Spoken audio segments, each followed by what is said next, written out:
Alors, l'heure tourne. J'ai encore à parler de littérature cette fois avec Manuel Verlange. Bonjour. Bonjour, merci de votre invitation. Alors, Manuel, il est scénariste aussi. Il est auteur de poèmes, de romans, de biographies. Et alors, il y a son nouveau roman qui vient de sortir, qui s'appelle Au titre d'une enfance heureuse. Et là, on est dans un texte qui baigne un peu dans... Je dirais qu'il y a un climat de tendresse assez fort, beaucoup plus que dans tous les autres romans. Je te laisse un peu parler de ce roman parce qu'on est dans la peau d'un fœtus et d'un nourrisson. Tu te glisses dans la peau d'un fœtus et d'un nourrisson en attente de vie, on peut dire. Oui, en fait, c'est l'histoire d'un enfant avant son enfance. Et on se glisse dedans très très rapidement. Donc il va vivre une histoire. Son enfance sera sans doute heureuse. Ça, c'est à la fin du livre. Mais il vit un certain nombre de situations avant. Qu'il observe sans comprendre, qu'il observe en étant porté par cette situation. Donc il y a une histoire d'une jeune fille qui sera sa mère et qui passe une soirée un peu arrosée au bord d'une piscine avec de la musique et voilà, parfois les enfants naissent de cette soirée, de ce genre de soirée. Qu'est-ce qu'on fait après et qu'est-ce que devient l'enfant? Et elle a une mère qui est très stricte, donc c'est compliqué, qui est veuve. Elle a aussi un père qui a disparu dans des conditions particulières que l'on va découvrir. Plusieurs histoires, en fait, s'enchevêtrent, sans prise de tête. C'est très tendre, ça c'est vrai. Je pense que c'est très drôle aussi. Ça a été souligné plusieurs fois et je crois que on peut pas. Enfin, moi, je ne peux absolument pas écrire, voir une pièce de théâtre, un film sans qu'il y ait à un moment un peu d'humour parce que sinon j'ai un accident respiratoire.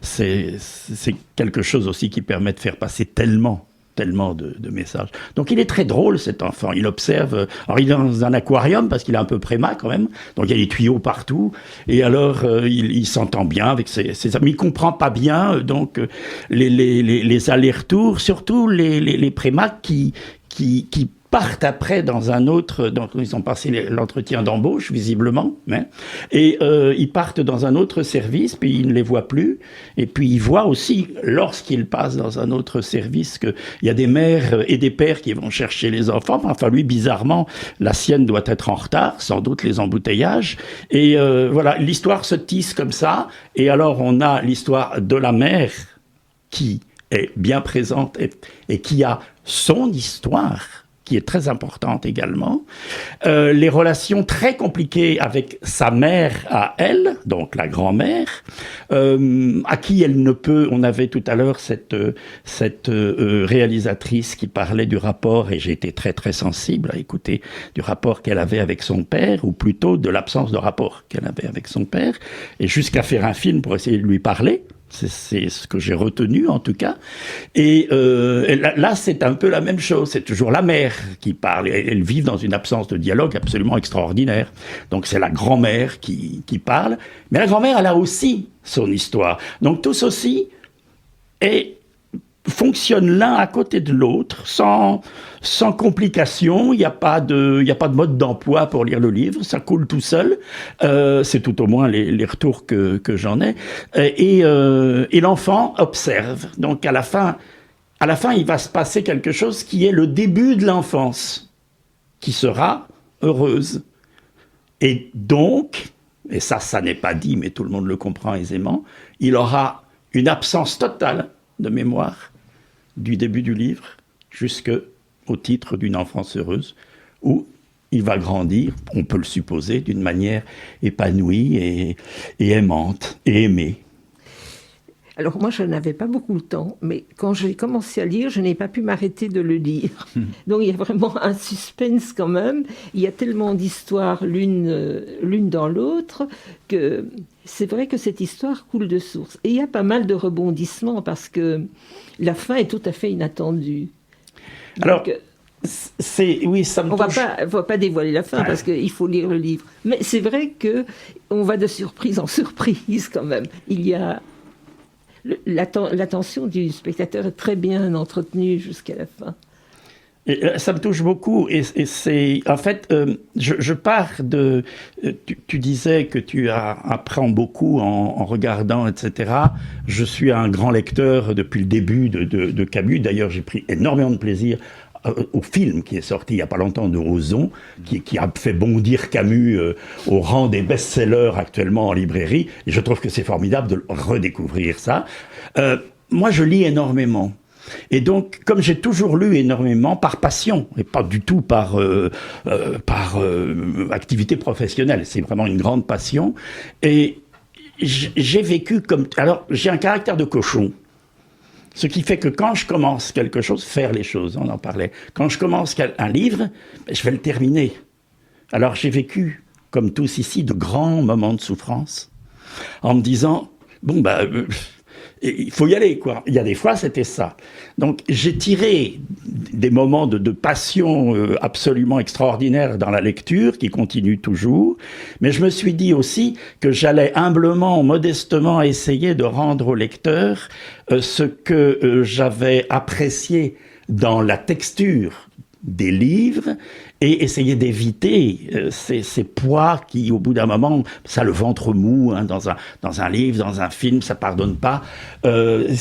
Donc, je crée un livre qui est en fait un peu aussi avec des histoires, pas d'enquête policière ni rien du tout, mais avec une tension, ce qui fait que on a envie d'aller, c'est ce que tu as dit, à la page suivante, parce qu'il y a ces tensions qui sont là, qui servent l'histoire et qui en fait servent l'intérêt à continuer dans l'histoire. Et comme ça, le lecteur, il arrive au bout du chemin avec du plaisir, avec de la tension, avec des interrogations, mais il a eu cette envie.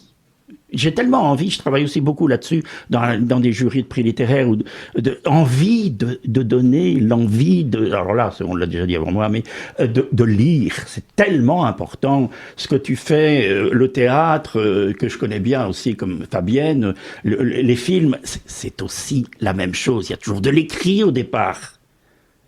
Il faut donner envie. Donc, ça fait partie, c'est pas ça, l'idée d'avoir écrit ce livre ne vient pas de là, mais dans la manière de le fabriquer, oui. C'est différentes histoires qui elles-mêmes ont des interrogations, font que, on avance à petits pas jusqu'à la fin. Comme ça, les gens achètent plus facilement le deuxième. C'est pas ça, mais il y a pas seulement ça. Je crois que dans les livres, il y a aussi des questions ouvertes, des réflexions qui sont données au lecteur. Parce que là, c'est le problème de l'avortement, c'est quand même une question qui est soulevée là. Oui. Je pense qu'il y a peut-être un parti pris aussi, peut-être une... C'est compliqué, hein. C'est d'abord une question qui, malheureusement, aujourd'hui, avec les montées de certaines tendances que personnellement je n'aime pas, l'avortement est remis en question dans un certain nombre. En France, on a dû le faire passer dans la Constitution, par exemple. C'est quand même un monde. Enfin, bref. Alors que c'est un choix personnel et que c'est vraiment une question. Donc, à un moment, il faut un permis pour conduire une voiture, un permis pour construire un bâtiment, il faut un permis pour pêcher, il faut un permis pour chasser, pas de permis pour faire les enfants. Je trouve qu'on devrait avoir une certaine formation avant quand même, parce qu'il y a des minutes tragiques qui peuvent... Là, c'est une enfance heureuse, à la fin. Mais j'observe, je suis, comment dirais-je, très attentif à tous ces enfants en souffrance qui n'avaient a priori rien demandé. Donc un instant joyeux avec des cocktails au bord d'une piscine. Il faut savoir aussi après. Alors je ne dis pas dedans que l'avortement est une bonne chose. Je dis que c'est une question de réflexion et de conviction personnelle. C'est en tout cas une vraie question quand on voit la déshérence et la souffrance d'enfants. C'est pas compliqué, ça en est bourré dans l'actualité. Il y a des centres dans tous les coins, il y a des éducateurs qui sont payés n'importe comment, qui essayent de faire beaucoup de choses pour ça. C'est une vraie question. C'est pas tout dans le livre, mais c'est une vraie question, effectivement. Oui, mais en fait, je crois que c'est ça, le livre. Je veux dire, quand on enlève la question du suspense, enfin, le plaisir de lire, la question c'est cet enfant qui est en réelle demande et qui est... on voit que sa vie tient à un fil. Ah ben, est-ce que sa mère sera là ou elle ne sera pas là, quoi. Oui. Et en fait, alors là, ça, on peut pas le dévoiler, parce que alors sinon, j'aurais bossé un peu pour rien quand même, mais je veux dire, cette fin sera l'ouverture de sa vie et l'ignorance totale de comment il en est arrivé là. Puisque à la fin, il est content, il commence à prononcer des mots, il fait beau, il y a du soleil, il est dans un autre pays, etc. Mais saura-t-il ou ne saura-t-il jamais, peut-être le saura-t-il jamais, comment il en est arrivé là? Et ça, je trouve que c'est un questionnement qui moi, me touche profondément, et parce que, bon, il y a aussi des questions personnelles, bien évidemment, hein, dans le théâtre, dans les films, dans les livres, il y a toujours des questions personnelles, et je trouve fabuleux les gens qui sont nés, comme dirait le Forestier, qui sont nés quelque part, qui savent sur 5 générations que leurs parents remontent. Je trouve ça assez fascinant, effectivement. C'est pas le cas de tout le monde. Mais alors, j'ai envie de demander comment est née cette idée, justement, d'entrer dans la peau d'un fœtus, d'un prématuré, comme ça. Il y a eu, je crois, un auteur qui a fait, je vais le dire en anglais, In a Nutshell, l'histoire du fœtus qui comprend tout ce qui se passe autour de lui dans le ventre de sa mère. Mais c'est quand même une idée, il faut le faire, je veux dire. Ce n'est pas évident d'écrire en se mettant dans la peau d'un petit enfant qui découvre le monde à travers une limite, ouais. Quelque chose aussi limité.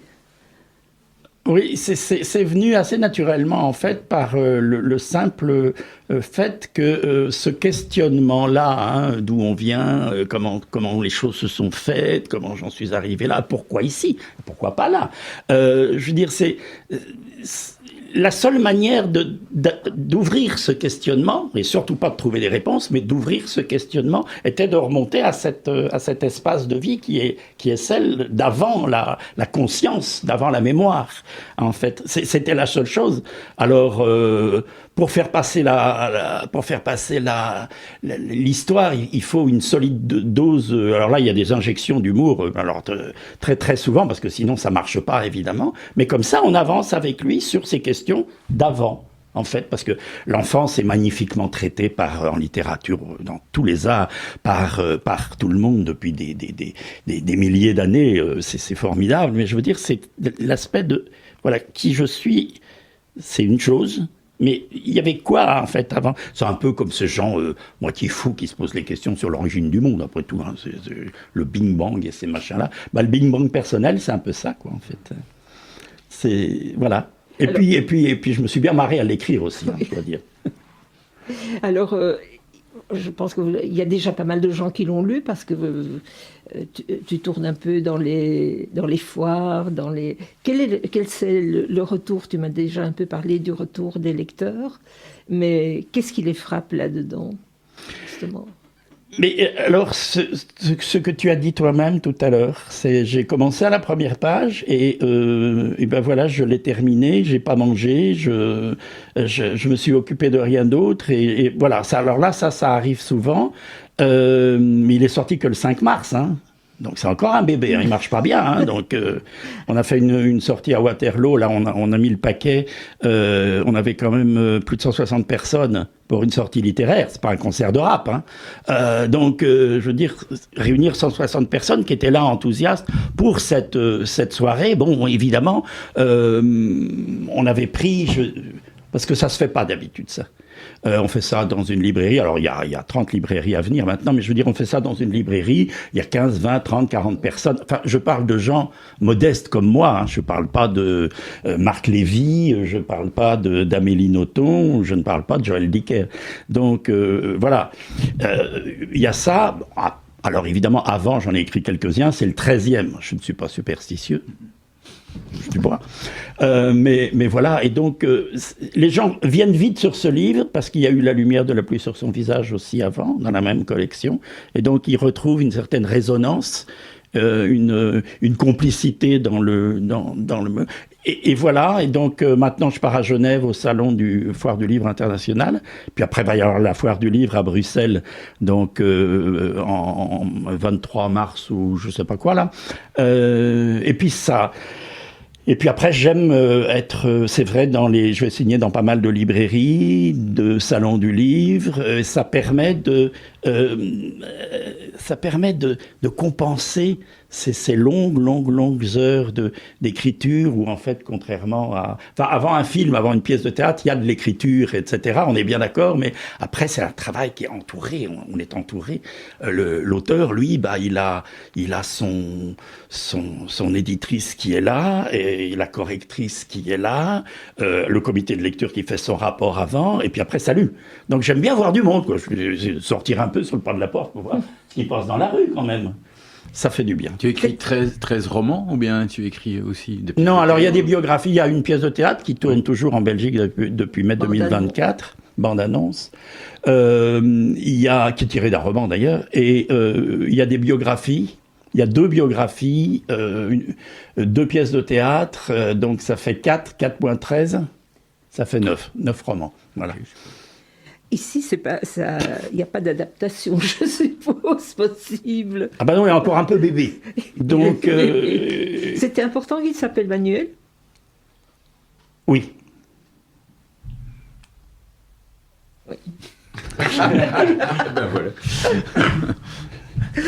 Oui. Ok, voilà, on n'est pas dans de la poésie, on n'est pas dans du théâtre. Il y a beaucoup de poésie dedans. Ah oui. Oui. J'aime bien la poésie qui se glisse dans la prose. J'aime pas trop la poésie.